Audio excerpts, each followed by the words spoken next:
Well, Sydney, we're 3 minutes in. Should we get started? I think we should. Let's see, I can kick us off. So, welcome in, everybody. Thank you for taking the time to join us today. First off, I'd like to give everyone a round of introductions for who you'll see speaking on today's call. My name is Sydney Mulcahy. I'm the Director of Product Marketing here at Flosum. I will be one of our hosts today, and I am joined by the excellent Joe Morse, Vice President of Solution Engineering here at Flosum, as well as Mike Finan, Account Manager of the Federal Space. So we thank you all for joining. This conversation will be about the trust framework for regulated industries. And this framework is a new way that we're hoping you can use to help simplify Salesforce data compliance. Today's conversation will be around a couple of different areas that will be of interest to you. So first and foremost, we'll talk about how Salesforce has really evolved in to be such a truly strategic platform and why that matters for compliance. Then we'll go through and we'll introduce the trust framework to you all, walk through what it actually means in practice, how you can use it. And from there, we'll apply a compliance lens to each of the pillars of trust for you to keep in mind, depending on your requirements. And finally, we'll wrap up by talking about how organizations are putting trust into action today. So, Joe, you can go ahead and move on to the next slide. Yeah, Mike, why don't you and I say hello really quickly? Like Sydney mentioned, I'm Joe Morse. I lead our solution engineering team. I'm also a longtime Salesforce veteran. I worked there at the mothership for a good long time, over a decade, and have seen this evolution over time. It's just in recent years where regulation and compliance have become front of mind, and that's why I'm thrilled to be joined by Mike Finan. Mike, do you want to take a minute and introduce yourself? Yeah, thanks, Joe. Hi, everyone. Mike Finan. I've been working with government clients for the last 15 years at all levels of government, state, local, and federal. I've seen across all breadth of types of agencies from the Department of War to national security to law enforcement to citizen service agencies that you think of, such as IRS. So, long time working with government clients on IT modernization projects and digital transformation projects. Excellent. Thank you, Mike. And I think this topic is timely and interesting given what we've seen happening out there in the Salesforce ecosystem this year. But let's take some time and go back in time, I guess. We want to talk a little bit about the evolution of Salesforce and how it's become more capable and more interesting, touch more parts of any organization, whether it's in the private sector or public sector, and what that means for the folks running Salesforce and the people that they meet.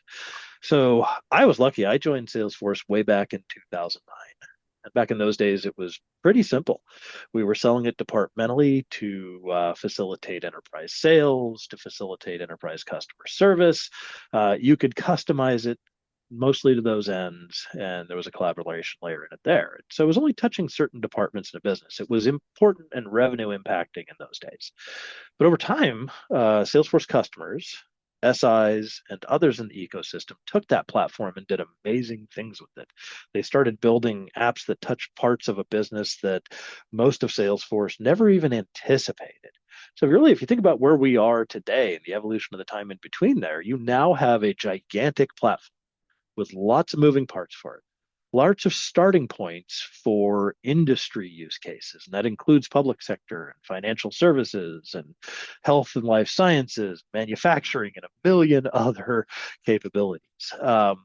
There's other tools in there that give you not only starting points, but ways to integrate with other systems, ways to put agents in front of people to make decisions, ways to automate processes, engagement on multiple channels. So the Salesforce platform has only got bigger.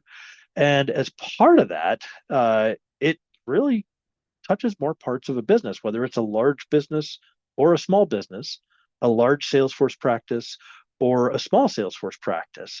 And so Salesforce has become more and more important. It's touched more important and bespoke parts of a Salesforce or of a customer's business. And I think what we want to think about this is a bespoke CRM has now become the norm with Salesforce. I mean, who buys Salesforce and doesn't customize it? Who buys Salesforce and doesn't get it into every business process that they can in order to get the maximum value out of it? So in this context, I think we want to think about who's using Salesforce and the departments that are using Salesforce and absolutely rely on it. In the early days, my early days were 2009. If it was sales and service, that was one thing. But these days, your marketing department is touching Salesforce. Your business analysts and other types of analysts are touching Salesforce. Your customers are using Experience Cloud and Omnichannel and other things to touch Salesforce. Your partners are involved with Salesforce, whether that's via direct data feed or interacting with a partner portal built on Experience Cloud. Salesforce is also touching systems of records like ERP, payment processors, identity and access management, supply chain tools, contract tools, and a ton of other custom integrations that are facilitated by one-off integrations, pre-built integrations, and platforms like MuleSoft. So what this really means is that your Salesforce has grown in its organizational reach. It's handling mission critical processes. It has potentially very sensitive and customer important and mission critical data as well as process in it. And that means it's going to get more and more attention. And that means that you're going to meet more and more people, as we'll talk about in a little bit. But think about it this way: if you want customer data, it's in Salesforce. If you want an agreement with a key partner, it's in Salesforce. If you want to engage in a business process, it's in Salesforce. And so that has a ton of really interesting implications that I think we need to think about. Now, let's put that in the context of the businesses and organizations where Salesforce is being deployed. Financial services was a very early, very successful vertical for Salesforce, as was healthcare, both payer, provider, medical device, and many others. And these are very highly regulated industries. In financial services, you'll see self-regulation in the form of FINRA. You'll see federal regulation at the SEC, Federal Reserve, CFTC, and many others. There are industry standards for payments like PCI. Over in healthcare, you have lots of relevant frameworks. And by the way, this is very US centric, we get it, but there are very much equivalents in other jurisdictions and other ideas. But healthcare in the US is governed by HIPAA, which governs patient privacy and the portability of healthcare records. The FDA may regulate medical device information, and it may regulate drug interactions and drug trials. There's also a thing called the High-Tech Act in healthcare. Lots of different industry-specific regulation. And Mike, in your sector, you deal with the need for FedRAMP compliance, NIST, CSF, and FISMA a lot too. And so when you get into public sector, you have your own set of regulations that apply to that industry too, right? Yeah, that's correct. I would say another one, and we'll talk about this in a bit, is FOIA, which is a whole nother compliance and one we'll touch on with transparency. Exactly. And that's something that you may have to do to produce things from Salesforce, which I think is timely because there are cross industry standards you have that do very similar things. So just about every industry that every organization does business in the EU has to comply with GDPR. California has a very similar regulation, and what's similar there is that similar to FOIA, under GDPR or the California Privacy Act, you have to fulfill request to produce and request to forget and request to delete information for consumers who demand it. Lots of things that will govern across industries. Everybody in the U.S. is thinking about SOC 2 as well. The great financial crisis taught us the importance of regulating and monitoring and creating resilience in the systems that underpin a business because of some of the things that happened in the great financial crisis with Enron and Arthur Andersen and other organizations like that. There's also SOX compliance, which is really organizational resistance. So compliance is a multifaceted thing that can be very industry specific, can be jurisdictional specific, can be cross industry. I can have a whole lot of others. And I think our European folks on the call will probably give me about 15 other logos here that we could put on there. It's complex. And so if we think about that as it applies to Salesforce, a lot of times if you start with Salesforce departmentally, let's say as a sales tool or customer service tool, you don't always have to think about those things. But as Salesforce grows in importance, as the regulatory footprint grows, you're going to meet new people. You're going to meet people like legal. You're going to meet people like compliance. You're going to meet others. And you're going to have to start treating Salesforce a little bit differently, both from a protection perspective, a deployment perspective, an auditability perspective, and several other ways. So, at the end of the day, you need to start thinking about these things from the minute of your deployment with Salesforce now. And that creates additional complexity. So I think we'll step back to Dr. Gonzo and Raul Duke here. And as your attorney, we advise you to keep records of everything you do in Salesforce and make sure it's all protected and get to know the folks in compliance, legal, and other departments, right? So let's talk a little bit about that. As Salesforce becomes more critical, it's going to attract attention from people in your organization you're not used to talking to. I mean, think about us. We're Salesforce practitioners. We're used to the agility. We're used to being able to go build things really quickly and building things declaratively, point and click. And if you got a good DevOps tool, it's easy to put those things in production. But there's a need for process and governance for this. So you will meet people in legal, like we saw in the prior slide. You may meet folks from specific compliance department. And Mike, you're probably going to have some comments on how that works in public sector in a little bit. If your organization doesn't have an InfoSec or CISO department, if they don't have a privacy department, there's probably someone tasked with governing it. And all the information in Salesforce is absolutely critical for that. InfoSec is a critical piece of this. And you may even meet regulators, auditors, and others, just people you don't know or haven't had to interact with. The thing to keep in mind here is that these people also don't have a frame of reference for Salesforce. They're often used to dealing with other types of systems that are all code, systems that move at the speed of programmers and deployers, release managers, right? So those two worlds coming together can create a mismatch in expectations. There's a learning process to go through, and there's a need to form some sort of idea of how we govern the system, what processes we go through, who the people are, and the responsibilities are to do this, and ultimately, where does the buck stop when it comes to compliance, right? Um, Unfortunately, the cost of getting this wrong is very high. As we've seen in recent years, data breaches, security breaches, violations of customer privacy, and other things that happen in critical customer facing or customer adjacent systems like Salesforce or systems of record can have really big impact on a company's bottom line in a quarter, in a fiscal year, or longer. We've seen over the years companies like Meta get hit with fines for violating privacy regulations. In Europe, they're stricter. That could be from a data breach, it could be from internal practices. And recently, we've seen a lot of things happening with Salesforce where hackers have exploited a known vulnerability at the customer level to get into individual Salesforce orgs through an unauthorized route and steal data and either hold it for ransom or release it on the dark web. That's been happening quite a bit. And in many organizations' cases, that could lead to liability for them. There are already lawsuits for this. So we know that governance, we know that working with compliance and regulatory work is absolutely critical, that it directly impacts the customer bottom line, that it doesn't have an immediate ROI, but you know you need to do it as an insurance policy. And so we wanted to spend time with our customers at Flosum, understand how they think about regulatory compliance, protecting their systems, creating redundancy, and doing other pieces. And I think, Sydney, the key insight we came to is that really compliance is really about collaboration, having an operating model, just as much as it is about process and tools, right? Do you want to talk a little bit about that? Absolutely. So this idea of compliance, it's much more than the tooling that you bring on. It's really the shift in mindset. It's really this operating model. And what that entails is this ongoing collaboration between everyone in your org. So your Salesforce teams, security, compliance, legal, leadership. The tools they matter, but without these shared practices and without clear ownership, alignment, the tools alone might create the sense of false confidence. And this idea of sustainable compliance really requires alignment. That's the bottom line, not just technology. Yeah, thank you, Sydney. I think that's absolutely critical. And when we surveyed our customers and came up with this realization, we realized it mirrors something that we see in our customers' DevOps operations, because DevOps itself and DevSecOps is very much about process and culture and process and relationships, having an operating model, right? And when we came up with kind of the common patterns that we saw, that's where we came up with this idea of the trust framework.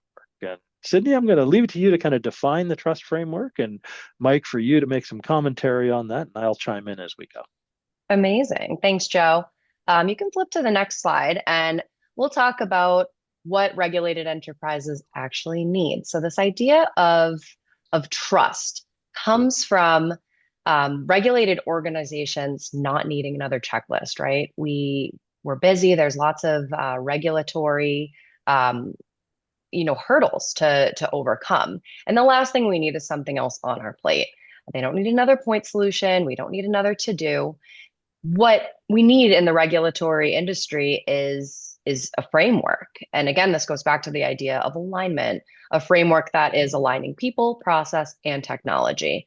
And what we have designed here in Flosum is this idea of trust, a framework that can give you the starting point for that framework that you can then use to align the rest of your team on. And Joe, you can flip to the next slide and we'll show you the trust framework at a glance here. So what we've done is broken this framework out into 5 pillars, one for each of the letters in trust. And trust overall is what we like to think of as a practical starting point for Salesforce data compliance. The goal of it really is to help organizations understand where they are before deciding how to go deeper. So again, this is kind of just this idea of dipping your toes in the water, figuring out where the gaps are in your existing process, and then deciding where you need to fill those gaps, where you need to build more of a comprehensive data strategy plan going forward. So the 5 pillars that you'll see here on the screen are transparency, resilience, unified governance, safeguards, and technology. And all 5 of these pillars operate within a layer of privacy and compliance, which we will talk about pillar by pillar. So you're welcome to go on, Joe, and we'll talk about transparency first. These next couple slides will be diving into each one of the pillars in a little bit more detail, and most importantly, how you can use them today. This idea of transparency is about knowing where your Salesforce data and metadata live, how they change, and who touches them. Now, without visibility, leaders can't manage risk. Audits start to slow down, incident response becomes reactive instead of proactive, and confidence erodes across teams. And you can't put a price on something like that. Now, here's a simple test that I'll pose to the group. If you were asked to explain your Salesforce security posture to an executive tomorrow, could you do that?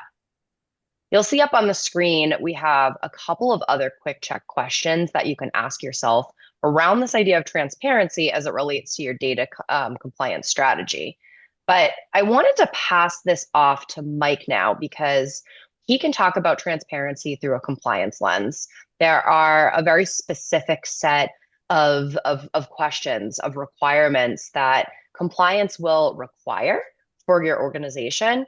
And I want to pass this now over to Mike to talk about transparency from that lens, from that point of view. Thanks, Sydney. Yeah, I mean, transparency, I would say, with data being the lifeblood of any enterprise or government agency, from where I see, is critically important. And one thing we show here in these slides is internal transparency, knowing where your data is, who's using it, how they're using it. But you also have to have external transparency, and that's critically important if you think about what government agencies do. They are providing citizen services that need to be trusted. And if they can't explain how their data is being captured, collected, guarded, and used, it's hard to get citizens to adopt those services, putting the whole project and investment at risk. So transparency is key. And one of those things is be able to respond to audits. If those slow down, the costs go up. Another one that's specific to federal agencies is FOIA, which I mentioned earlier, which is the ability for any person in the United States to request information that the government has. And they need to be able to respond to those based on that law in a timely fashion. And if they don't have transparency built into their culture and their processes, it's a lot harder to react and fulfill those requests. And they are then going outside the law, and then they also are costing their teams a lot more money and time. So transparency is very key within the federal agencies and is a great foundation for this trust framework. And Joe, anything you'd like to add here? I think we can put it in terms that the average Salesforce practice understands. There are things that you don't know you'll need to get ahead of many times. You want to spend your time building things that matter to your users. I guess you could say that we Salesforce devs are Tron pilled. We fight for the user, to use an old reference. But at the same time, in order to keep doing that, we have to stay ahead of these things. And so this is really a proactive way to handle those things and handle those relationships to free us up to realize value. The opportunity cost is real in this. And that's all I'll say on this piece. Perfect. Well, we can start to talk about resilience now, that second pillar in the trust framework. And here we're defining resilience as the ability to recover quickly and confidently when something breaks, because as we know, eventually something will, despite our best efforts, right? It's not about avoiding failure because that is inherently impossible. It's about surviving it. Recovery speed matters just as much as prevention, particularly in these regulated environments where downtime can trigger reporting obligations, right? Um, Mike, I'm sure that you have more to add on compliance as it relates to this idea of resilience. What are some of your thoughts around that? Yeah, I think when it relates to resilience, you have to make sure you did everything within your power to protect your systems and be able to recover. So from, staying within compliance, you have to be able to show that either through audit or at the end of an event and basically an after action report showing that you had the systems in place, you had the tools in place, you had the processes in place to limit the scope of the impact of whatever happened. Now, it's critically important in where you see it, especially at the state and local level, who are um, falling more often to as victims to bad actors and people going after, and I think Joey touched on this earlier, of ransomware attacks. So going after their data, going after and shutting down their systems and hope to extort money out of them. If they don't have the processes in place to recover from that, that has a huge monetary impact to their budget. And then it also has a huge impact to the services that people and citizens need day to day. A great example of this, or an unfortunate example of this, but pretty public, is what happened to the city of Dallas a few years ago. They were hit with a ransomware attack. It cost them over $8 million and unexpected costs to recover from it. And there were services that citizens relied on day in and day out, including emergency response. Their court system had to cancel and postpone things. Their permitting was shut down for not hours, not days, but weeks and measured in months. And it was months before they were able to fully recover and restore everything. So following, being in compliance, making sure you're in compliance, and then having those tools to have a resilient system is critically important. And you can see that impact, especially in the government space. Absolutely. Anything from you on that, Joe? Yeah, well, I think, from the public sector side, that the direct cost of those outages and recovering from them is a huge factor. In the private sector, that downtime is opportunity cost as well. So, like it says there, it directly impacts your revenue. If Salesforce is down, we're not processing quotes, we're not recognizing revenue. That delays revenue. And since most private sector businesses operate quarter to quarter, that can have a profound impact on the trajectory of a business. You do everything else right, and that thing can take you down. Let's talk about unified governance now. This idea of unified governance means having a consistent approach to releases, data lifecycle, retention, and ownership.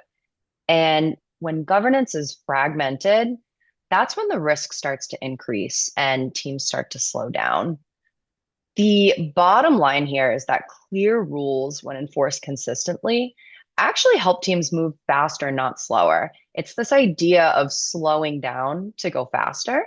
So, slowing down at the beginning, aligning, defining these clear rules, ownership, and then being able to move forward with confidence. You'll hear me repeat this idea of confidence again and again, because that is one of the foundations that this trust framework is built on. Mike, I know compliance plays a role in this idea of unified governance as well. What have you seen, or what examples do you have to share with us? Yeah, this is a place where I think, and I'm going to talk specifically right now at the federal level, they do a fantastic job. They do a great job, and one of the things I want to add here is one, having that playbook in place, having input to build that playbook out from stakeholders across the entire enterprise. So not just relying on IT to build that playbook because it can be a IT tool heavy response that's needed. Um, and then educating people. And so I think that's critically important. So I'm going to give an actual example that I remember. I was working with a customer or working with FBI in a division called CJIS, which is Criminal Justice Information System. So they're responsible for a host of outward-facing IT systems that help law enforcement. If you think of when you get pulled over and your plates get run, they handle that system. Or those who go out and purchase a firearm, they handle the background check system. Well, with that, there's a lot of sensitivities on how long that data can be kept before it has to be destroyed, both the data and the metadata. And they do a great job making sure everyone is aware of that process in place because if they were to violate that, it breaks the law and it actually violates someone's constitutional rights. So they take that very seriously. And I remember my first day ever talking to them before they were a customer, before we had in-depth conversations about what I was there to provide as a service. They made sure I knew that and how seriously that was taken. And so they do a great job. And this is what I wanted to point out is how educating anyone who could touch or impact or become in their ecosystem about their policies and compliance. Joe, anything we're missing here? Just briefly, at the end of the day, this is really about how you govern and why you govern. I think what we don't want to do is create a Politburo. What we do want to do is create a gut check that covers both your prioritization as well as your compliance and other organizational needs. It's expanding the scope of what we're looking at. And expanding the scope always risks slowing it down. But like you said, you have to design something that goes slower to go a little faster. That could mean centralized governance. It could mean distributed governance. And I think we've all seen examples of where both of those models work and where both of those models don't work. Mm. Thanks very much, Joe. All very true. Now, let's go on to talk about safeguards. And this is particularly important in some of these industries that I'm sure you folks are in on this call. Safeguards are the built-in protections that prevent mistakes, misuse, and unauthorized access. Now, the idea around safeguards is that most incidents aren't malicious, they're accidental, believe it or not.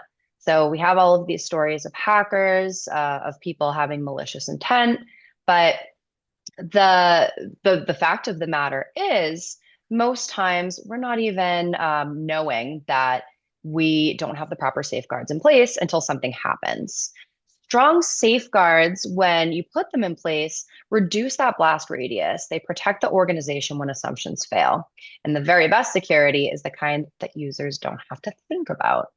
Mike, safeguards are obviously an important part of compliance. What are some of your thoughts here? Yeah, I mean, I think safeguards are critically important in the government space. Obviously, if you look at the breadth of data they have, the services they provide, the threats that they have to counter, you have to have endless amounts of safeguards in place to deliver on mission. So, just as a real world impact, if you think about something like the NIH does, which does a lot of research around health, they are very reliant on people providing them, basically donating their health data to them. If they didn't have the safeguards in place to protect that, and they had an event, either from an internal mistake or external bad actor, where that health data got released, they would have a lot harder time not only bringing in more data, but ever getting their research done, which could slow the process of how we advance our health and our health, the solutions we have for our healthcare. So there can be real world impact, and it's something that's very front in mind in the federal and the greater public sector space. Mm. Joe, anything from you on safeguards? Yeah, just a quick thing. So we've talked a little bit about access controls. That's become a really important theme in Salesforce governance. I would challenge people to think about what is your actual overall security posture with Salesforce? Has InfoSec come calling, or have you had the relationship from the beginning to define your security posture and what those access controls should look like? And can you detect when you depart from them? The other thing we'll think about here is that data mistake or a rogue process or some weird thing. Could that happen and what impact would it have, that blast radius? But then on top of that, I think, do you have the ability to recover? Let's say you have a bad deployment. Can you roll just the bad parts of it back and get back to a known working state? Is that safeguard in place for you too? So there's a ton of these things that Salesforce practices are used to thinking about or have encountered, but a few others like security where they haven't had to think about it before. And recent news events with shiny hunters and other data access issues have brought that to the forefront. And I think in the age of LLMs driving security vulnerabilities and security hacks, that's only going to accelerate this consideration. All great points, Joe. Thank you.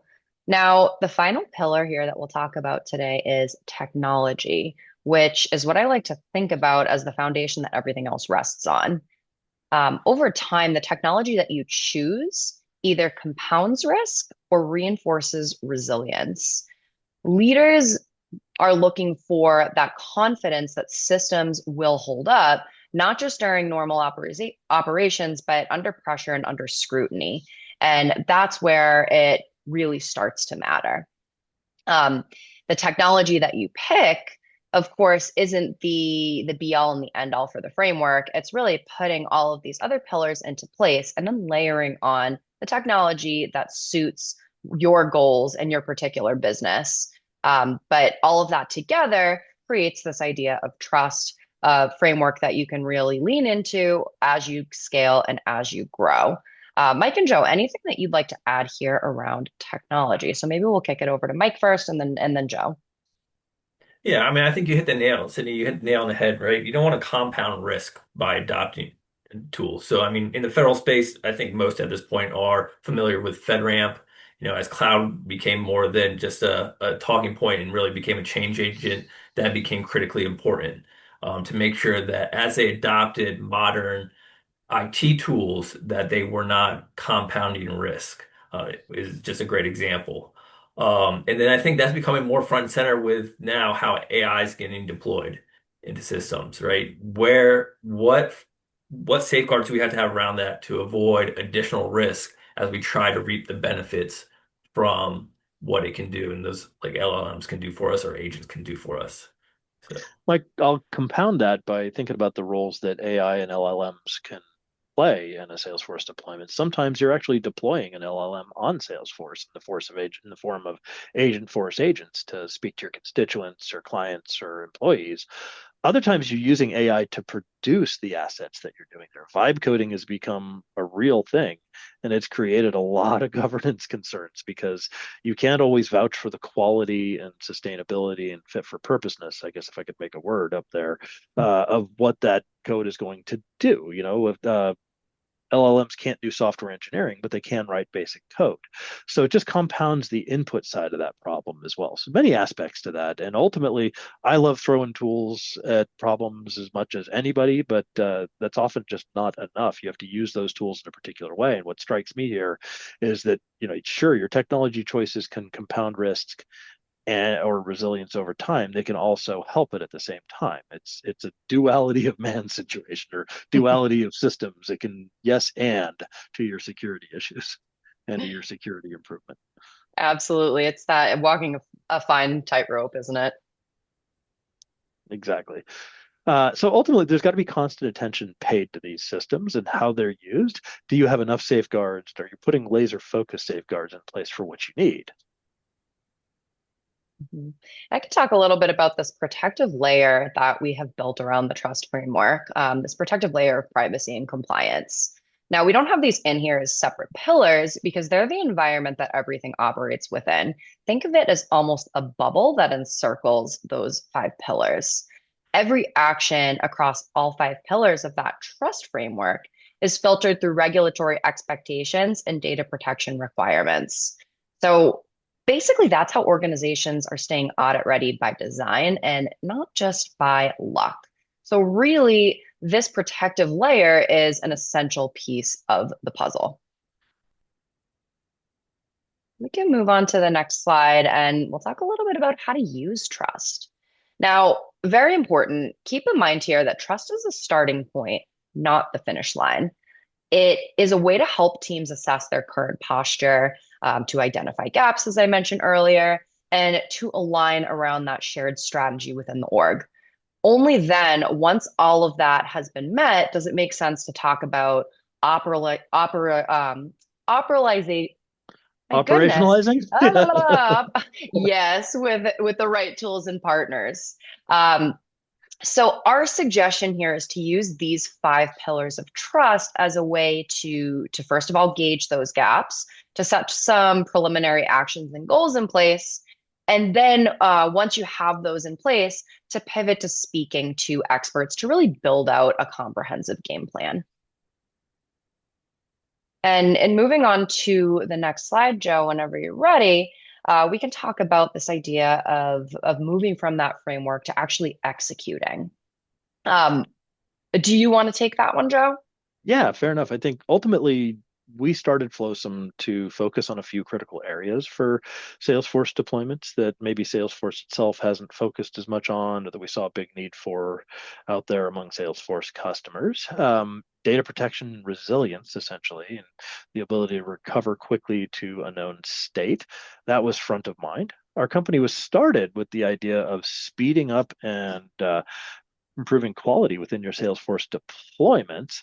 And so the speed at which you're customizing Salesforce and deploying changes is a critical pillar for this. And that can actually be in direct conflict with your ability to comply. So compliance can be a constraint on your speed and governance. And then as part of that, we really view security posture and maintenance of that security posture as a critical piece of DevOps. We call it DevSecOps for a reason. Um, so ultimately, using the trust framework to at least frame your thinking and to make plans to work with the other departments that hold stakes in this, or the other people who hold stakes in compliance and regulatory work, is a way to get ahead of this and a way to keep yourself from being slowed down by your protection and governance and security concerns, right? And I think we wanted to operationalize a few of this, but there are some key measures you wanted to go over. Sydney, I think maybe you introduce them and then we'll talk about some specifics a little bit later. Absolutely. So basically, if you can't measure it, you can't manage it, right?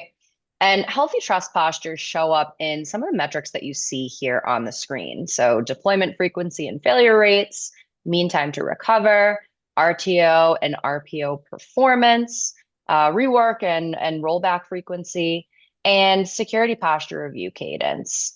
Um, these aren't just technical metrics.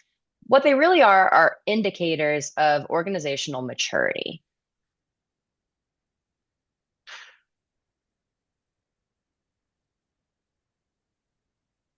You're absolutely right, Sydney. I think they reflect the steps you've taken to protect yourself there. I think as you get into Salesforce DevOps, then your typical DORA type metrics, deployment frequency, failure rates, rework rate, and other pieces are going to naturally populate if you're able to measure them. Um, but things like mean time to recover, RTO and RPO, those are things you have to practice. Those are hopefully things that are not happening on a routine basis. You have to actually prepare for, simulate, and do some work to actually get those metrics or to establish those benchmarks, right? And then I think, security posture review, that should be something that is done routinely, but it should also be somewhat automated. You should get some visibility of it. So I think we'll talk a little bit more about that in a bit, but let's also move on to the cost of getting it wrong.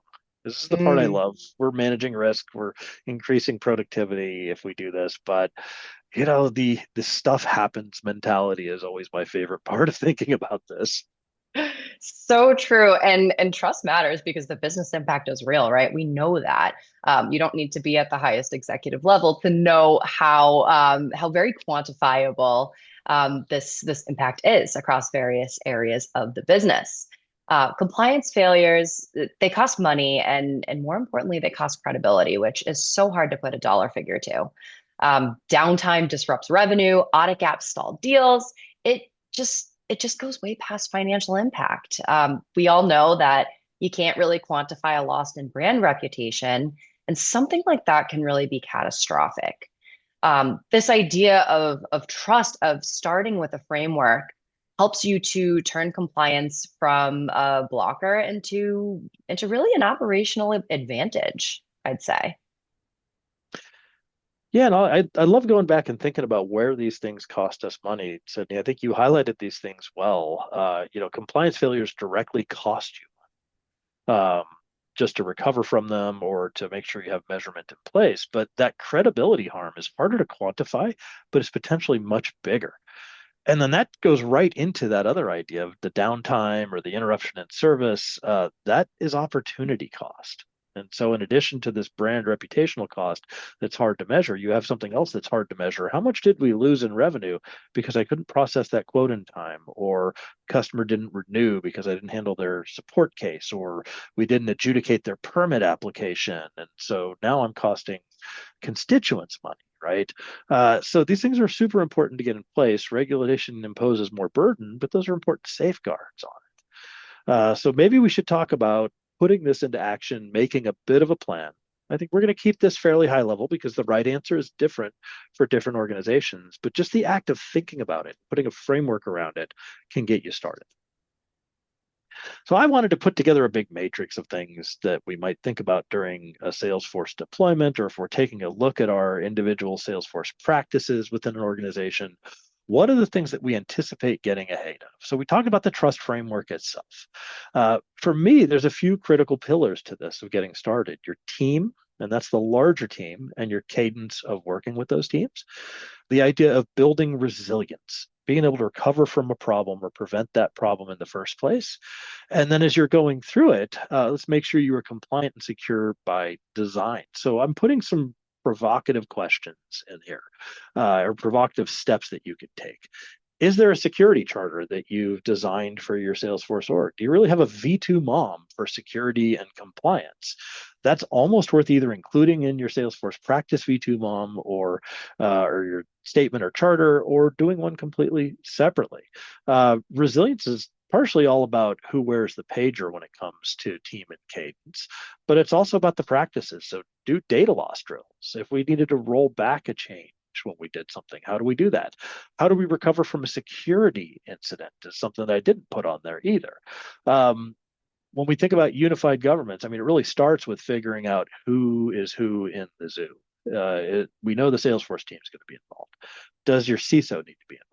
Does the InfoSec team need to be involved? Do your attorneys or compliance folks need to be involved? Is there a change control board that you stood up? And that's another who wears the pager moment when it comes to building resilience, because if something goes weird or we identify a risk, somebody on one of those teams is going to get the call, the ticket, the JIRA ticket, the Salesforce case, or something like that, right? And having leads, points of contact with authority, and the ability to do something for all of those builds that into the process. Now, when we think of safeguards, the change control boards that set standards, security posture, and data resilience standards are going to be critical pieces of that. But when the rubber meets the road about building resilience, that's really about having functional test plans, unit test plans, pen test plans, checks of data integrity, alerts for when things change.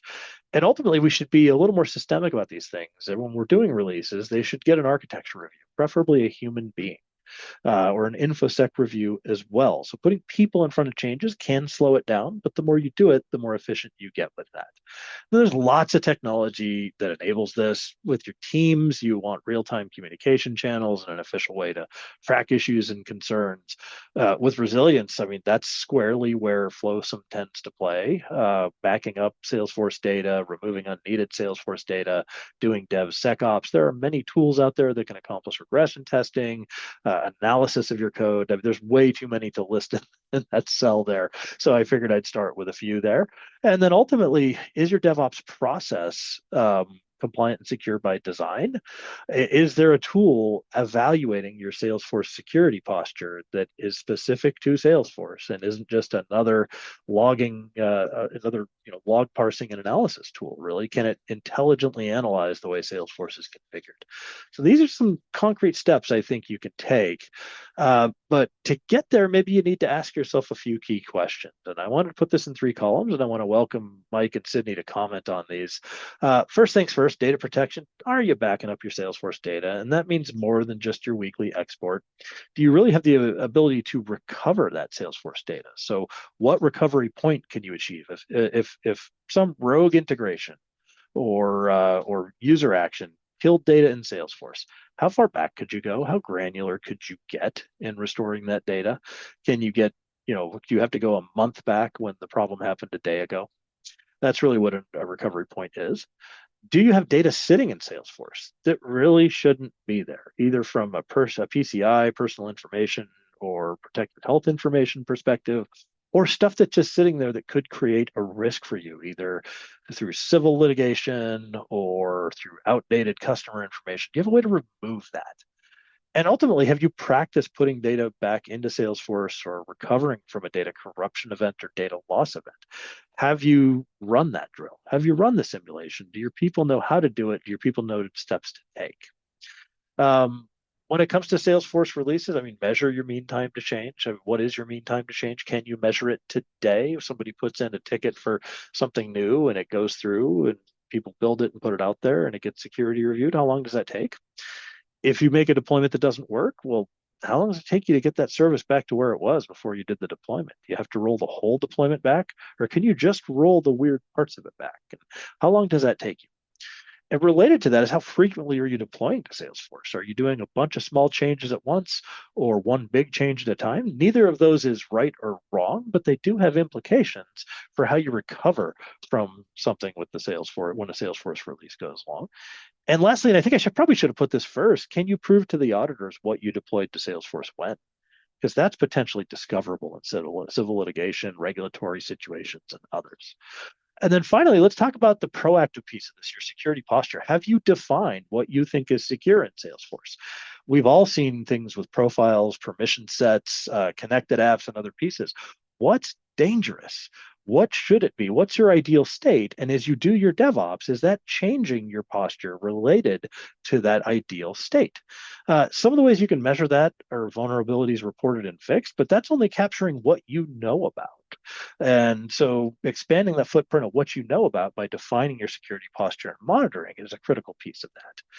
And then ultimately, I'd ask, where were the vulnerabilities caught? And by this, I mean, were they caught in your sandbox, or did you catch them in production when they were already in front of your users and potentially your end customers, right, with the sensitive data of it? So I like to be provocative. I like to make people think about these things. And these are three areas of this. But Mike, I'm curious how this aligns with what you've seen over there in the public sector. Yeah, and I would just want to kind of reinforce something you said, Joe, and harp on this a little bit is to drill your team when talking about data protection is to drill your teams under different scenarios when you have a data loss event. Um, a plan is only as good as it can be executed, and if your team doesn't know what to do when the time comes, you're just going to add to the chaos, add to the negative impact of the event, and add to the overall cost. So being able to drill your teams, be prepared for when that oh shoot moment happens, is critically important. So I just wanted to hammer home that a little bit. That's just it. Like I think if we take a military analogy for there, no plan survives first contact with the enemy, and the enemy here is bad changes in data corruption. And so, being drilled in that, you'll be used to the routine, and your organization will have the bandwidth and mental fortitude or mental preparedness to deal with the unexpected when that happens, because the unexpected does happen. Yep. Mhm. All right, Sydney, you wanted to cover some key takeaways here. Absolutely. So ultimately, the key takeaway is this: trust transforms compliance from a blocker into confidence. So, framework before tools, continuous operational compliance, alignment across teams, and technology that reinforces your strategy and doesn't build it. We don't want to build that foundation off of the technology because, as we know, things are always shifting, the industry is always advancing, and we never know what tomorrow or next week will bring in the way of technology. So, by having this internal alignment with your team, by having this framework that you can really feel confident around, this very transparent, this aligned way of thinking, it doesn't matter really what technology you use in the grand scheme of things. It's about setting that groundwork for that technology to enhance what you're doing. Anything else to add, gentlemen, on that before we move on? No, I just think it's dead on, Sydney. Mhm. I mean, the technology is a tool. You need the technology because it increases the manpower or human power and lets you look at more. Amazing. So we do have some next steps that we'll talk about here after you are done watching this webinar or after you've passed this along to your teammates. So first, like I mentioned, try to use trust to assess your current posture. These 5 pillars, if you ask questions relating to each of the pillars, they'll help you to identify some of these gaps early before they matter the most, before you're forced to ask the questions. And then from there, you can start exploring some solutions that align with that framework, whether it is in taking small steps today or in having a more comprehensive conversation with someone who can help you get there. We have also included a white paper if you'd like to go deeper. I'll drop the link in the chat, and you can also find it on our website under our white paper repository. And this white paper goes over all the concepts that we discussed today. And it's a really great piece of collateral to share if you're working on building a business case with other team members for a stronger data compliance strategy. So we highly recommend you download that. If you have questions on that, certainly reach out, but that will just highlight all of the important concepts that we talked about today. Now, let's apply trust to your environment. If you'd like help talking about this idea of trust, of applying these foundations, these pillars to your own Salesforce environment, we're here to help you. We want to talk. We can help you to identify areas of improvement based on your priorities and also based on some of those perceived risks. If you are interested in a conversation to talk more, please do connect with one of us, talk to a Flosum team member, and we can start to help you lay that groundwork for a data compliance strategy that works for you. So we're here to talk about more than the solutions we offer. We are really, it's very important to us to help you build that strong framework because then it helps your solutions to shine in the best way possible. It helps you to get the most value out of the tools that you're using to succeed. And that is pretty much it. That's a wrap for us today. We want to thank you all for your time today. We really appreciate you joining us, whether it is live, whether you're joining us recorded or by watching the recording. And like we said, please do reach out if you have any questions, if you're looking for a way to implement that trust framework, or if you just want to talk about next steps. We're here for you. We are happy to support you on your journey. And is there anything else that Mike or Joe that you both wanted to add as we wrap up the conversation today?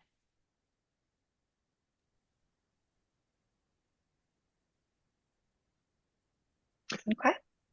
I just want to say thanks to everyone. At the end of the day, we are Salesforce practitioners ourselves, and we live and breathe this stuff. And we know this is a new territory for a lot of folks, and so we'd love to have those conversations with you. Absolutely. Well, thank you all for joining. Joe and Mike, thank you very much for your time. Great conversation today. And please do reach out if you have any further questions, but we will call that the end of our webinar today. Thank you very much. You'll receive your recording via email. And as always, any questions, please do reach out. Thanks all very much. Take care.